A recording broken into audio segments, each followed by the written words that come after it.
the hardest thing about listening to music, in my opinion, is the fact that you can either love it or hate it. Mm-hmm. I really, really, really want to talk about this today. Oh, okay. Let's get into it then, Dary. Fucking right. Yeah. Yeah. Ho, ho, ho. Merry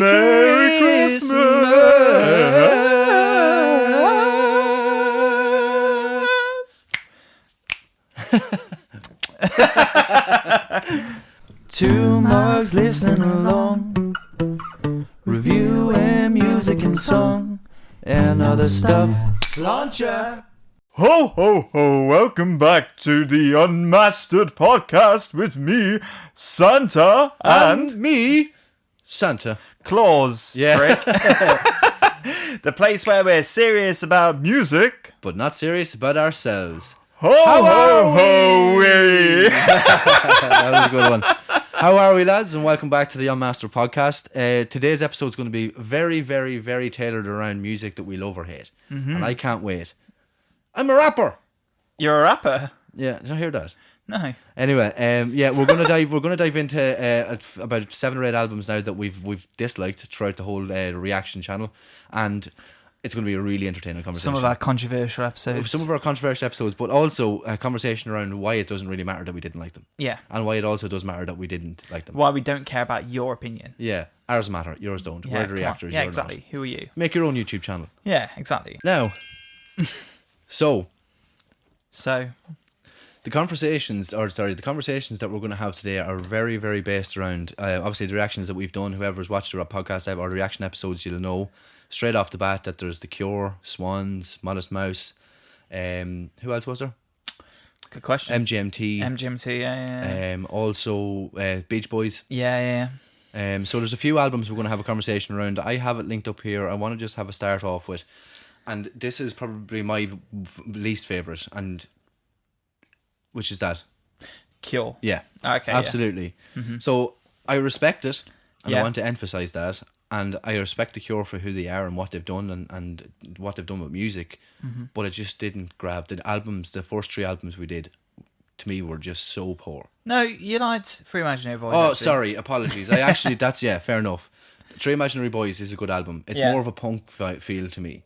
Mm-hmm. But when you're going as far as Disintegration or, what's the other one? Faith. Mm-hmm. So bad. 17 seconds as well. 17 seconds. You thought it was okay, I think. Yeah. But like, in terms of that, like the reason I brought this, I want to bring these conversations into it is because it's okay not to like them. Yeah, of course. It's okay for me to not like them because it's just my taste in music. Mm-hmm. In the comment section, let us know what you think of them albums. Give us an idea of why you think we're wrong.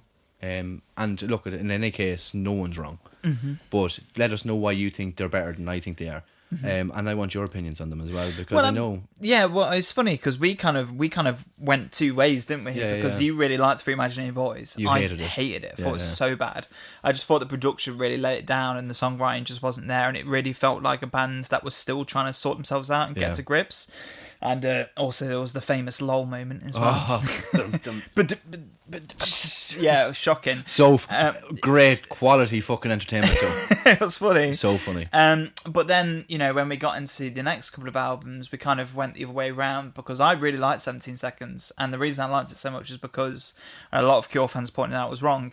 But I got the sense that there was some kind of story, like a linear story going on about a serial killer who was going out and hunting his next prey. And I thought it was quite imaginative and I thought it was quite cool. Yeah. And then Faith, for me, was their worst. Like, that was the weakest one for me. Yeah. Like, I just didn't really feel like a lot of the messages. I got it. Like, I got the vibe of, like, religion and kind of not really kind of having a connection with that side of yourself anymore and kind of having a lot of depraved thoughts about the afterlife. Well, not really the afterlife, but, like, your connection with God and whatever. I got that, and there was also some like other themes as well going through, which I, to be honest, I forgot about at this point because it was quite a while ago when we listened to it. But then I thought Disintegration, I actually quite liked it a bit more because I feel like it captured that really like horrible dark sense really well. See, that's the thing with them, is their atmosphere. They carry an atmosphere with them, definitely, and I don't think like just atmosphere alone brings me back. Mm-hmm. Because that's really all it boiled down to. And the fact that the lyrics were an angsty teenager that was a little bit depressed, in my opinion. That's Well, what it felt like. That was one of our main critiques, really, of The Cure, because Lyrically, it was lyrically, there was definitely times where it felt just like super dramatic and super like, oh, woe is me. I just think, I feel like maybe like, do you know the way like pop singers have those, like, it's very accessible lyrics. Mm-hmm. I feel like The Cure with their first couple of albums were very like that. Now, I know that The Cure are and will have better albums. Mm-hmm. We haven't got there yet, but we're gonna. Mm-hmm. But I think the key line for me really is that it just felt like an angsty teenager with terrible lyrics and an atmosphere that didn't grab me. Yeah. And that's my reasoning behind not really enjoying it as much. We were also missing one of the albums as well, which we did. The first one we did, which was Songs of a Lost World, which we actually really liked. That's what I mean, though. And that there, the atmosphere in that, along with the lyrics and along with the kind of nerdy concept behind the album as well, was phenomenally well done. And the production was exquisitely tight. And it was quite funny as well, because we went into that album because it was new, and we were like, The Cure have released a new album. We know they're like an old band. This is going to be cool. Yeah. And then we listened to it, and I got a lot of vibes of like Arcade Fire. And you said that. I felt like, the instrumentation was really cool. One of the main things that got on your nerves was the long intros, but I actually quite like the intros. And I think going back to the album now, though, that would have changed for me. Well, I think that bothered about it now. That's easily the best Cure album we've listened to, in my opinion. So far, anyway. Yeah, so far. But it's funny going from that, because then we were really like hyped to get into The Cure, because we're like, oh, I wonder what the early stuff is like. And then when we got into the early stuff, we were like, yeah. But we'll leave that one there. But to me, it's not the fact that I think they're shit, and I completely understand they have a massive influence. Mm-hmm. Absolutely. But them albums to me seemed like it just wasn't my vibe. Mm-hmm. There was too much of an atmosphere, not enough of what I wanted from them. Yeah, of course. We're moving on to the next one, and I want to know, genuinely, did you try and listen to it and give it a good rating? Okay. Greta Van Fleet. Yeah, I did, definitely. You mean the first one? All of them. All of them. The first one, it was still early on in our listening, wasn't it? Right. So this is before the start of the year. This is like we did. This was when we went off for a week and listened to an album, then came back. So it might have been different if we were sitting and listening to it together. But when I was listening to it by myself, the overall feeling I had was just it was very generic, cheesy dad rock. And that was my whole perception of it. It might have been different if we were together. The vibe might have been different. Yeah. But that's just the impression I got. And also his voice... Granger. It annoys me. Yeah. It pisses me off.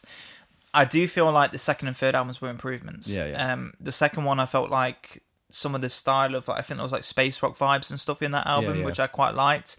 And then the third album, I feel like the guitarist really shone through, especially on songs like Age of Machine, which is like the only Greta Van Fleet song that I've actually gone back to and actually genuinely really liked. But yeah, like I'm not in love with them. Like it's the voice. I just don't like it. See, I see them as an extremely talented group of young men that have abundance of talent. Like you can't say that the guitarist doesn't shred it. Yeah. The drummer you aren't that keen on. I wasn't in the first album. Yeah. I feel like he made improvements on the second and third album though. Yeah. And like for me, the thing with that is like I've listened to them for years now, and I think I listened to them while they were growing and blowing up. Yeah. And they've got a cult following, and it's like you can see that with them. I wanted more from you. Obviously, I knew I wasn't going to get it.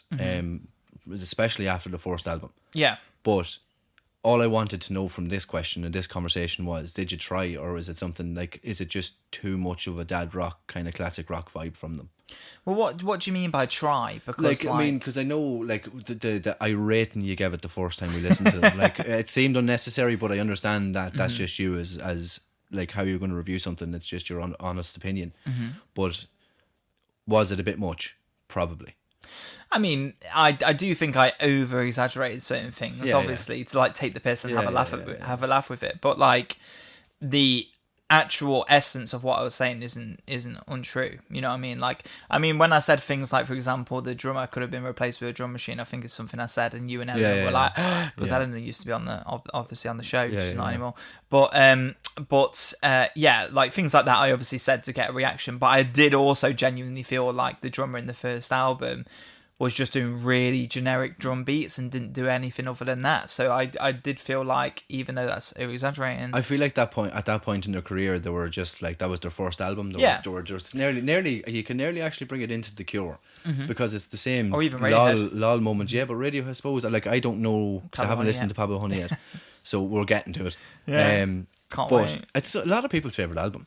Pablo Honey. Yeah, like people like not OG real fans probably, but like I know I'm going to like it, and that's what's going to piss you off. Anyway, with Greta Van Fleet, I feel like it's that learning curve that we're still on. I mean, you can play music all your life and still be like, on your first album, like you're afraid to take that risk now. Yeah, of course. I think it's something that we'll probably find out soon enough once we decide to start writing again. But yeah, it's that risk factor, and I think The Cure were like that as well. The first few albums, there was risk there, don't get me wrong, but it felt like there was just a lot of holding back. Well, they're still learning, they're still feeling each other's out and still figuring things out between each other, which makes sense. It's just, but the thing with the Greta Van Fleet is they're all related. Yeah, they're all brothers and I think cousin possibly. You'd expect them to have more chemistry than the first album, right? But the thing I think with that is as well is like, they probably have and shown that throughout the rest of their albums, that the risk factor was it worth it in the first album to go and give it all, or do you hold back and do, like, get that album out there and then show pure quality, which I think they did personally. But look, that's my view on it. I think maybe sometimes it was over exaggerated, and I do definitely think I said things intentionally to get a rise out of you. Yeah, obviously, of course, but that's our thing. Yeah, exactly. Yeah. But also the essence of what I was saying is true. Yeah, that's fair enough. But I noticed, and I said this as well when we were listening to Thin Lizzy, is like, you liked that. It wasn't amazing. I liked his voice though. That's the thing. Yeah. Like the thing with the Greta Van Fleet singer, he pisses me off. He annoys me. I love him. In fact, there's that one song as well. I think it's on the second song. I thought it was called like Tribute or something. That's Tenacious D. There's one song where it's called The Last Song or whatever. Oh yeah. And I thought it was beautiful, and I remember listening to it and be like, this is really nice. And then his voice came in and I was like, this is pissing me off. Like, because he started yodeling over it, and I was like, why are you yodeling? What are you doing? I think it's just it comes again into the, like, it's a perfect example of this whole concept of this conversation, is that it's your opinion and it's subjective, and you're allowed to say what you want to say. Yeah. With understanding that he's still extremely talented. Yeah, absolutely. I can still acknowledge that he has a great vocal range and he can project very well. It's just the style in which he's singing is annoying to me. You know what I mean? That's fair, and I completely understand that, because I know there's artists out there that I'm like, oh my god, turn that off right this second. And that's great to come into this one, because this is my biggie. Okay. Swans. Okay. What? I watched that this morning, funny enough. I was saying it to you in the car, and it's such a good episode, but I can just see the disconnection in my body. Like, I'm just like, who the fuck thought I would like this? Yeah. Because someone in the Discord, one of you idiots, said it. That, I think maybe you quite he might like it. Yeah. Like, and I the whole time was like, he's not going to like this. My reasoning behind this one, right? And it's plain for everybody to see. It's not for everybody. Yeah. I think maybe Swans might be the one band that everyone can kind of come together on and say, you're either going to love it or hate it. Yeah, they're very Marmite. Yeah. And even the Swans fans, which we have quite a few in the Discord, absolutely completely understand that I'm like, no. Yeah, not for me. But like, I was listening to it this morning anyway, and it wasn't even because I was doing this. It just happened to come up when I was looking at YouTube analytics, and I was like, oh fuck, I'll give it a quick watch, see what it's like. Like, just revert back to it and see what it's like. And it's so fucking funny, and I admire what they're trying to do. I honestly do, because I know, but try to do. But for me, I get what you mean. In any aspect of any kind of listening that I do, any kind of reaction or review that I give, I will be brutally honest. Yeah, and when it comes to Swans, it's completely atmosphere. It's got nothing to do with quality, and I don't say, don't get me wrong, the quality of the musicians and everything else is fantastic. But when he sits there, pain. I don't even know the words. Don't judge me. And I'm like, for 8 minutes. Love, child, breathe. 8 minutes of that. And then I read a comment and it was so fucking funny. it's just in quotation marks saying, "Oh, this song's 12 minutes," and then you're just there. Yeah, it's not long enough. And then someone commented on it and goes, "My man." It's so funny. I love that's my favorite. That was my favorite song on the album as well. I love for Chester Bennington. I think it's called. Yeah. I love that Chester Bennett. Maybe I don't know. Anyway, is for a little child. I'm just a little boy. I'm just a little boy. Oh, I love it. It's such a good song. You were like, "Well, you hear this bit," but no, that to me the atmosphere is there. And again, with the Cure, the same fucking thing. Atmosphere isn't everything. Like, I need a good vocalist. I need some very entertaining rhythms and like chord progressions. Like, I mean, you could sit there and play a guitar, acoustic guitar, and sing across it, and that's me happy. But like in itself, it's an atmosphere, but like in a different direction. Yeah. But with Swans, it's nearly this force of like, you need to listen and feel and be and experience and enjoy. And I just couldn't sit there for 12 minutes. You kind of need to let it take over, yeah. And that's funny enough, we obviously listened to F Sharp, A Sharp, Infinity, which isn't coming on this list, but when you first went into that, and I told you it's probably going to be a long instrumental because I didn't know, because I hadn't heard it. Yeah. And in the first song, you were like, "Oh no, this is going to be shit, blah, blah, blah." And I was just like, just let it, just give it a chance, Dary. Just give it a chance. And then by the second song, you were like in it, you know what I mean? And that for me is what Swans is in a lot of ways. I feel like Swans are a hell of a lot more intense than it. But you need the right headspace. Yeah, and definitely. nearly the right lighting. Yeah. Like, I mean, it's nearly a thing where you're like, you can't sit in a fully lit room. Yeah. Or you can't. Honestly, though, you can't. And you'd need to have a straight jacket. Yeah, but you need to have. Like, you're going into that with a headspace of if you're after having the best day ever, and then you go and put Swans on. Yeah. You're just going to ruin your day.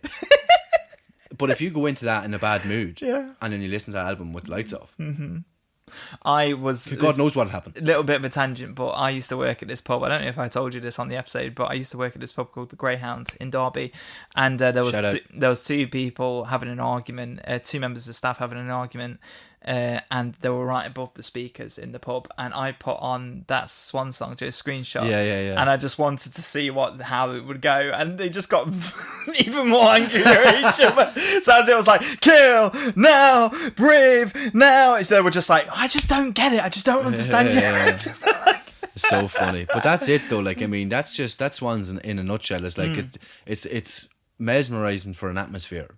But if you don't connect with it, they're all feeling, and like that's the thing about Swans, is like they're super like profound. Yeah. They're very, very pretentious as well. They are 100%. pretentious, definitely 100%. Yeah. No, I'm not denying that, and that's the funny thing when we went into it, because I know, like you mentioned, there was a couple of people in Discord being like, "Oh, I think Dary might like it."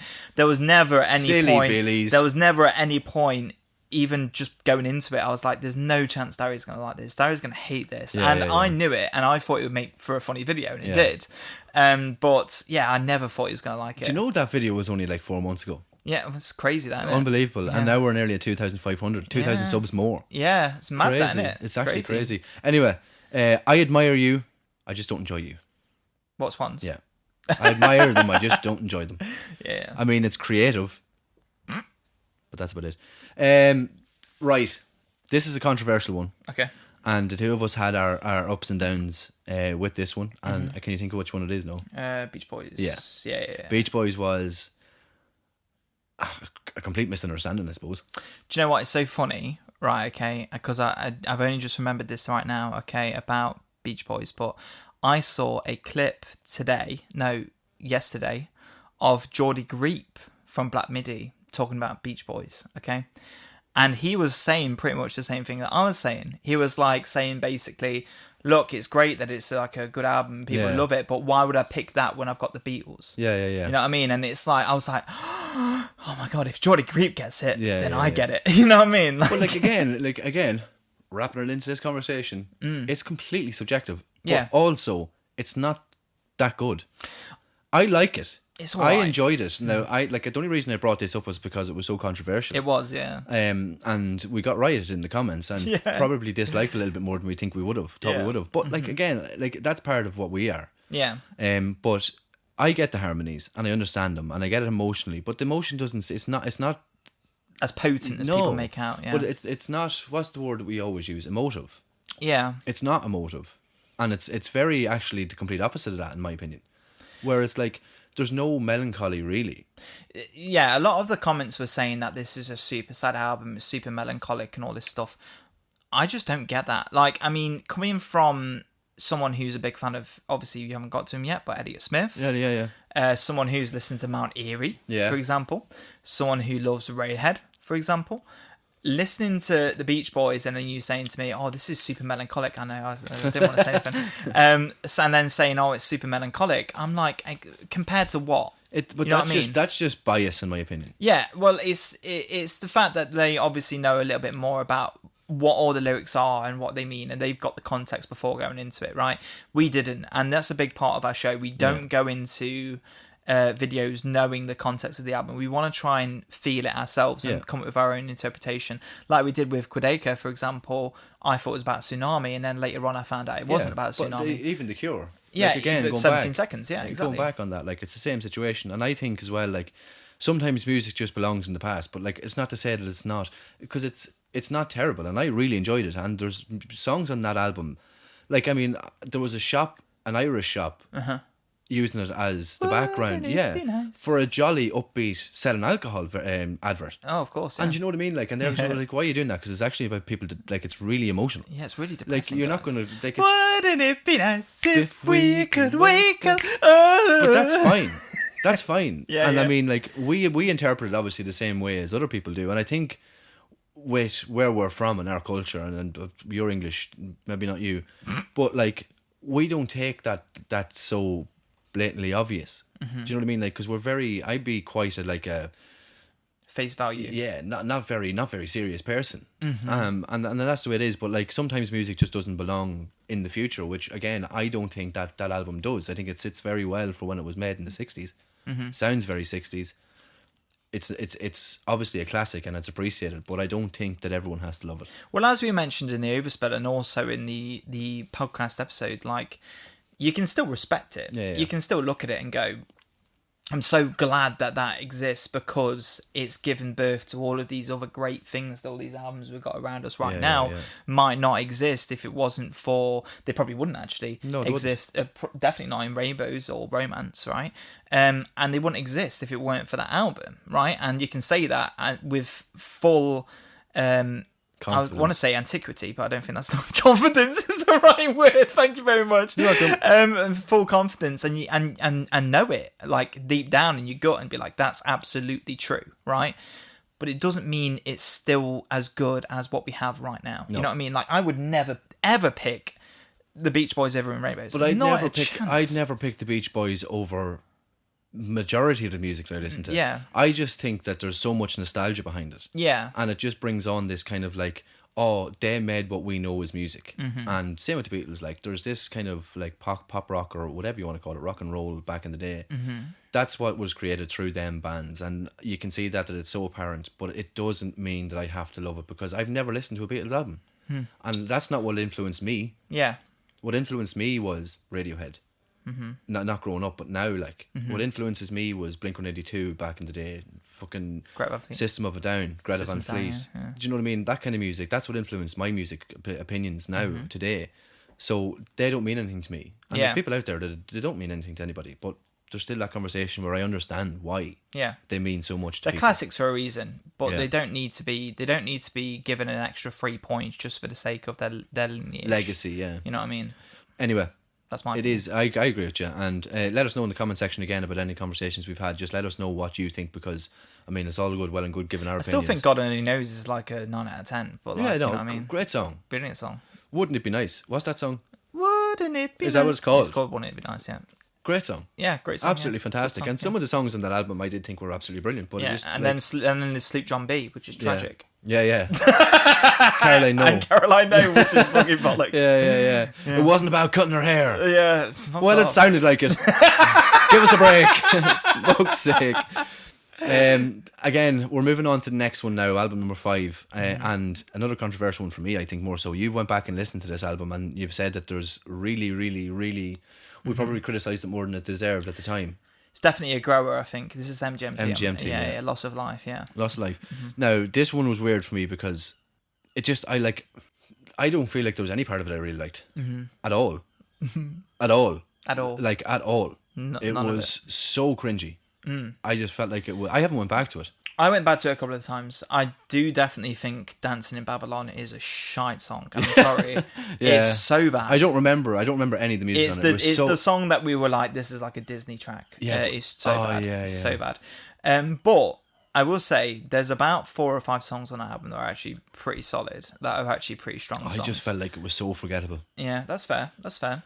I only went back to it because Tuckmac, funnily enough, was saying that, you know, it's a good album, and I thought, you know what, I owe it to him to give it another shot and see what I think. And sure enough, I listened to it a couple of times on my commute. I maybe listened to the album about 5-6 times in total. And I do definitely think that when you listen to it a couple more times, it does start to grow on you. And there are definitely songs on there that I do genuinely really like. But yeah, no, there's no chance I'll ever like Dancing in Babylon. That is a skip and a half. Like, honestly, it's so bad. But you know, it's a weird album. I'm not surprised you don't like it, because I wanted it to be deeper. Yeah, it was a strange one, because like I think I went into it expecting MGMT. Yeah. Right. Okay. And obviously the part of MGMT we know is like the big hits. Right. Okay. Yeah. And then when we went into that, it was more of like a slow, kind of like abstract, kind of weird synth rock album. And a lot of the synth choices were a bit strange on first listen, and they were a bit hard to kind of digest. They sounded like really like cheesy 80s synths. Yeah. I think after a while, like I said, after a couple of listens, you start to get used to it. But I see why we didn't appreciate it. I also want to point out the fact that, like, when you're listening to that album as well, like, me and you are quite, like, we get into hysteria with each other sometimes, and we took the piss a little bit. I think sometimes when we bounce off each other, like when we both don't like something, it's like a piss take. It's quite funny, because like it ends up elevating the album in a sense, because we end up hating it more, because more than we deserve, because it kind of creates like a positive feedback loop where we're like, aha, you hate it too, I hate it, haha, let's hate it, you know what I mean? Whereas when it's the other way around, someone hates something and I love it or whatever, like I feel like we're going to get onto one in a minute where it's like that, it almost becomes the negative way around, where one of you becomes really pissed off and the other person's like trying to like it a bit more than they're supposed to. But yeah, no, we did, I think we took a piss a little bit. We did, but like, again, I don't think I'll go back to it, and if I do, it'll be for Tuckmac. Yeah. It'll not be because I want to. Be for you, Tuckmac. Yeah. But it's a funny one, because you're always sitting there kind of, like, again, this was a paid nearly reaction. Yeah, we felt kind of bad about it, to be honest. I didn't. And the only reason, sorry Tuckmac, but the only reason I didn't is because it's either fake it or be true to your colours. Exactly. And I've got a lot of colours. Yeah. And I stayed true to them. So yeah, there was that side of things. Like, there's part of me thinking, like, people know that going into this now. If people are going to pay for a reaction and they're concerned about maybe us not liking it, then don't pick your favourite album. Yeah. Just pick an album you don't like, maybe. Test the waters first. Yeah. You know, send over Taylor Swift album and then see what happens. So, like, you know, if your favourite artist is like, you know, I don't know, someone who's got like 3 albums that you think are top 10, maybe pick one of their albums that you think is like a 7 out of 10, and then see how we fare, and then pick us the 10 out of 10. Yeah, we get a feel first. Dip your toe in the water, see what happens. I'm going to put these two in together, just to keep the pacing right. So this one, I apologise. This is the one that I feel like we were going to. Yeah, we're going to have an argument here now, I think. Modest Mouse. Modest Mouse. Yeah. Built to Spill is another one I want to talk about straight after. Like, we'll build them in together. But I think, respectfully, both bands sound quite similar to me. Yeah. And respectfully, both bands I didn't really like that much. And the conversation with Modest Mouse is typically, expectations was that I was going to love it. I mean, I don't know if love, but I definitely thought you were going to like it. Yeah. I definitely thought you were going to come out of it like an 8 out of 10. I'm going to say this now, there's a respill there, definitely. Right, okay. Well, like, without a shadow of a doubt, there's a respill available there. Because I think I probably felt like I should have liked it more than I did. Right. But then you've got a comment section there, and I only read this comment this morning, someone saying you can tell when someone wants to hate something more than they do. And that might have been the case, because it was a little bit like, at one point we were fighting. Right, yeah. And then maybe I just like, right, okay, just relax a little bit. But again, with Built to Spill, I think there's another respill there. Because I don't think that album was as bad as we made it out to be either. I think, because I went and listened back to that album as well, like similarly to MGMT. Now, I do think that album's a little bit better than we give it credit. Yeah. I don't think there's a lot in it, though, to be honest. It's the same conversation around talking about the Beach Boys and the Beatles. Yeah. Because you've got Built to Spill and Car Seat Headrest or Built to Spill and Gomez. Yeah. And then Built to Spill, who else is there in that conversation? Like, there's the kind of that noise rock kind of garage feel. Lo-fi. Yeah. Deaf Consciousness. For example. But like Deaf Consciousness their production, I think, is incredibly well done compared to like what you're listening to. Like Car Seat Headrest early stuff, and probably this album that we're going to be listening to, Nervous Young Man. Oh yeah. Coming up next. Merry Christmas, guys. Merry Christmas. Merry Chrysler. And a Moonshaped Pool will be coming out soon as well. Oh yeah. But that's the thing. Like, what are you going to go to? Like, you have a choice of music, and Built to Spill would not be one that I go to over. I haven't listened to Gomez yet either, but it's not one that I go to over like Car Seat Headrest or someone like that. Yeah, I don't know if it's worth doing a Gomez album, to be honest. I'd love to do it, but I don't think it would be a big reaction, unfortunately. Well, like, I mean, we have the world in our hands, at our feet, around us. We have the ability to do anything we want. Okay. And if you want to do a Gomez album, we put it on Patreon. Okay. If you want to do you have to pay for it. You have to pay for a shit reaction. If you want to do Gomez, we put it on Discord. Okay. We can do it. Okay. Thank for you. the fans. For the fans. Hands up if you like Gomez. I love Gomez. I've never listened to them. First 3 albums. But yeah, Modest Mouse, talk to me.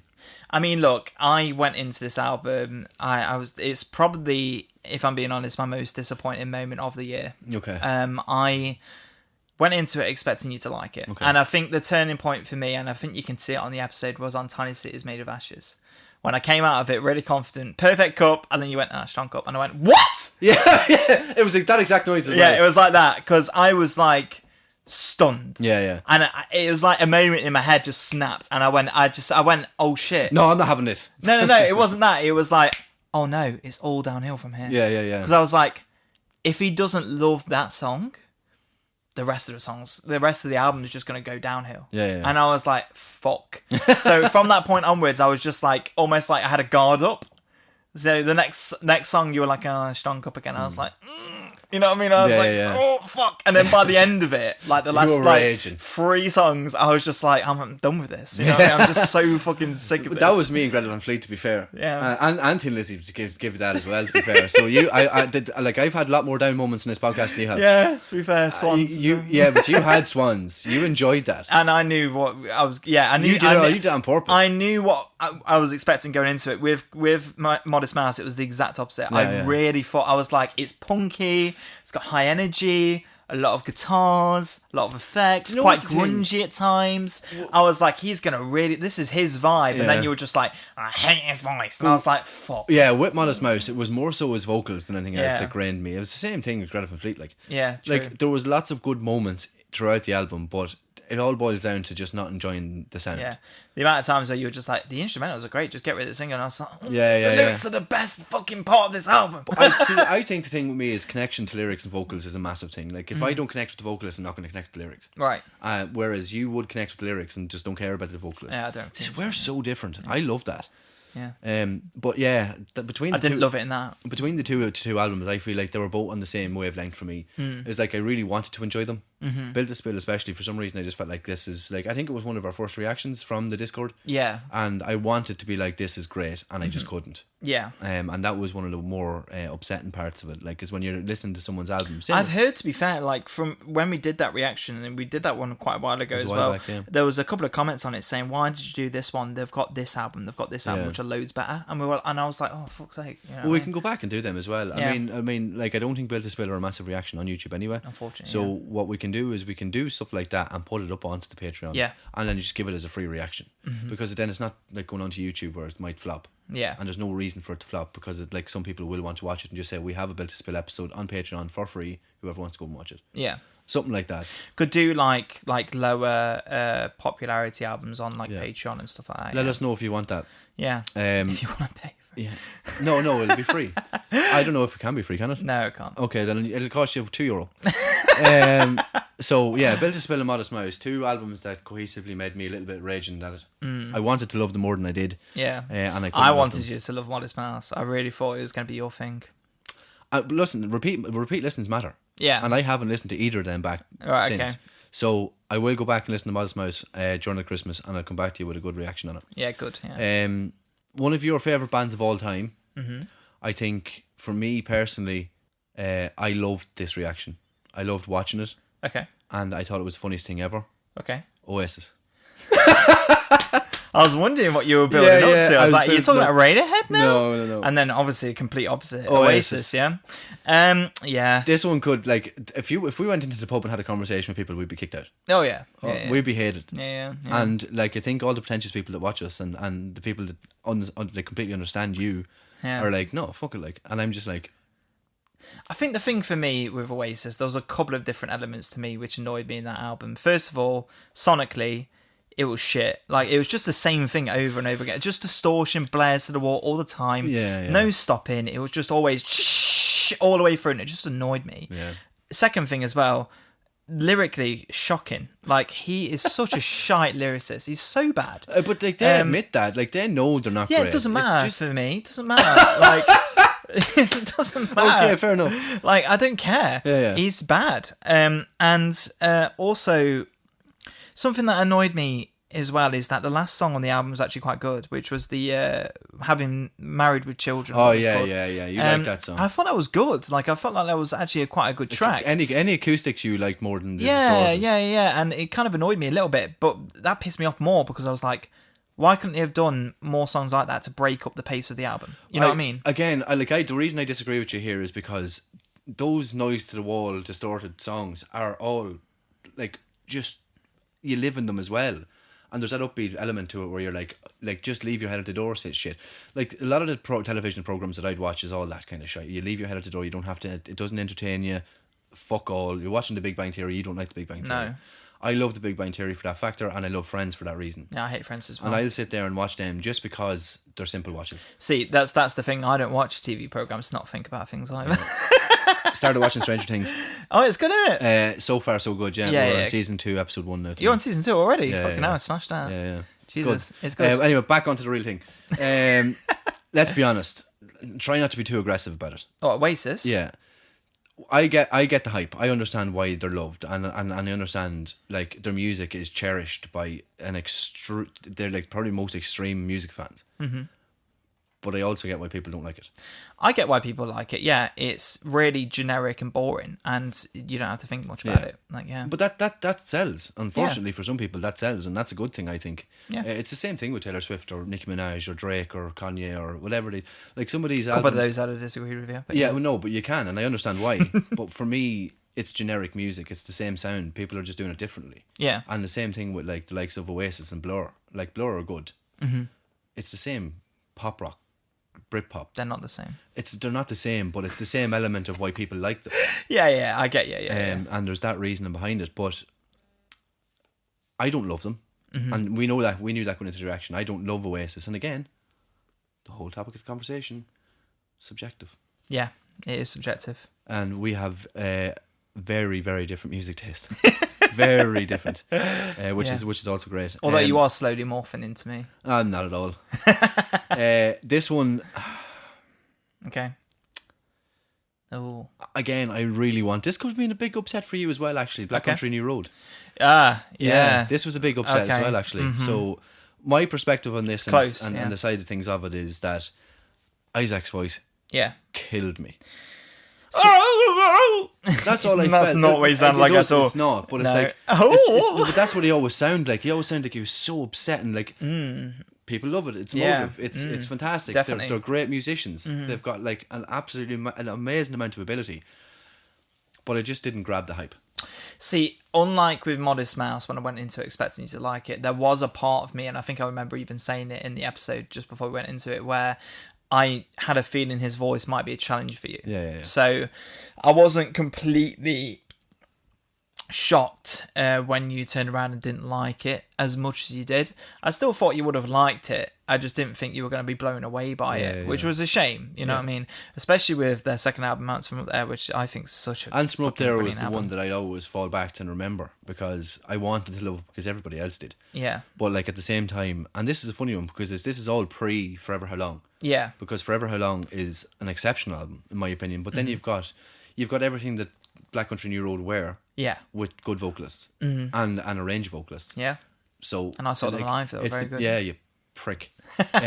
It's best of both worlds for me with their new way they've went. And I'd love if Isaac came back now and we'll say, for instance, it's everybody does it then. Yeah, And yeah. it's not just Isaac. He has like maybe 2 songs on an album or something. Yeah, well, more than that even though. Yeah, like, yeah. I mean, do you know what I mean though? Because like there's more of a like variety and availability on the album then. It's more accessible then as well. Yeah. Because when you've got to Isaac groaning and crying down the microphone because he's so depressed and he has all these issues and he's projecting them, like, do you know what I mean though? Yeah. But that's the God's honest truth. He's expressing himself. He's expressing himself, but like you can do that and not just like down the fucking microphone. Do you know what I mean? Because a lot of it was that him just like it's nearly spoken word. Yeah, it was. Rather than like singing. like any like inflection on his voice or anything like Yeah, that. yeah. There was a bit more singing on the second album than there was the first, definitely. But Yeah. he's not. I knew it from going in. He's not the strongest singer in the world. But the thing I loved about Isaac, and the thing that I feel like, for me, the reason why I answer him up there is that little bit better than Forever How Long is because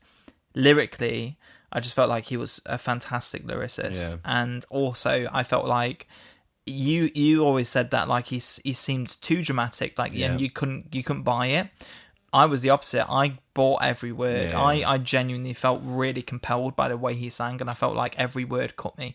And so for that reason, I just felt like he was a really powerful singer, even though he's not a singer. Yeah, yeah. You know, but I mean, But, like, yeah. I think I quite like that now more so than I did as well. Is that like spoken? Even when you listen to some interludes that are done like To Pimp a Butterfly or even Little Sims, you've got that like vocals where it's more spoken. Yeah. And again, obviously with rap, there are 2 rap albums that I mentioned, but like with rap, it's more like that anyway. But it's kind of got me like, thinking I should appreciate it more. Yeah. Than I did anyway before, definitely.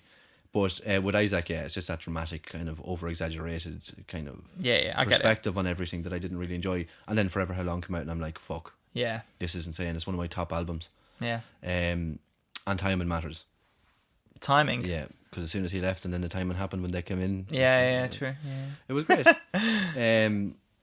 And that's a wrap. That's That's our 8 albums that we've That's our 2 Mugs and Guitar wrap for this year. we dissed on 2 Mugs and Guitar, our most hated albums. What was your most like loved moment? Do you reckon? Like, what was your happiest? 3D Country. Do you reckon? Yeah. Oh yeah, man! that reaction was in fucking insane. Yeah. The 2 of us were on cloud 9. I think my favorite overall episode probably, I don't know, getting into Radiohead for the first time. I think when I felt it for the first time was probably up there. Really, Kid really A was enjoyable. probably a big moment for me. Yeah. I think that was a good moment. Seeing me nearly cried. Yeah, it's just I remember. I think it's probably one of the most memorable moments on the show for me because like I really went into that kind of like, I don't know. He's not gonna like it. Yeah, he's probably not gonna like it. And the 2 songs that I thought you were gonna like were gonna be Optimistic and Had to Disappear Completely. And I thought your favorite was gonna be Optimistic because I didn't think you were gonna vibe with Had to Disappear. Yeah. And then when you were there, like. Yeah, it gradually went from this. Yeah.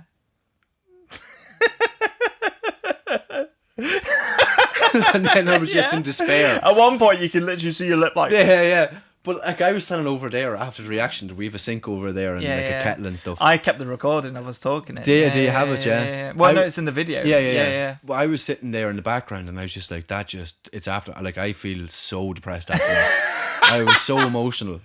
But I think the big thing to take away from this conversation as well, from everything that we've discussed, is that nobody's right.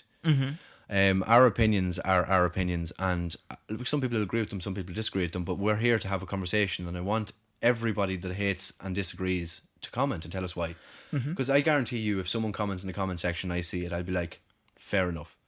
Because I want to love this music. Yeah. More so than I don't, because I don't think I ever want to go into a reaction thinking, oh, I'm going to hate this and it's going to be funny. Because I want to love it, because it means better for us. Yeah. Like subsequently the afterfall of everything. Aftermath. Then, is either we get 100 subs from a video or we get 4. Yeah. And like, who wants 4 subs? Nobody. Yeah. Who wants 20 likes in a video and then 7 down likes? Nobody. Yeah. It's still interaction. And we don't want to be called mad things in the comment section. But if you want to, I don't care. Yeah. Do you know what I mean? And tell us a band that you have tried to listen to and can't get into. And then we might listen to them. Yeah. Might do a reaction, but we'll listen to them. If it's worth it. Yeah. No judgment. No arguments. Just chat. That's us. We're on the way out. Thanks for pulling up a seat and chilling out. Yeah. We had a good time. Did you enjoy that conversation? Yeah, it was good. It was really good. Yeah, I liked it's it. nice to talk about the music we didn't like. Yeah. Because I feel 100% for me, I'm going to go back to a lot of these albums over the Christmas period now and try and see what I think of them. I still have to do Illinois. That was one I could have had a conversation with about here as well, but I didn't want to because I've already re-listened to it. Yeah. And I already know I like it a lot more. Yeah. So, yeah, thanks a lot, lads. Thank you for joining us today on the Unmastered Podcast. And as always, Merry Christmas. Merry Christmas. No, Sláinte. Sláinte. Merry Christmas. Merry Christmas. Sláinte. Bye. Bye.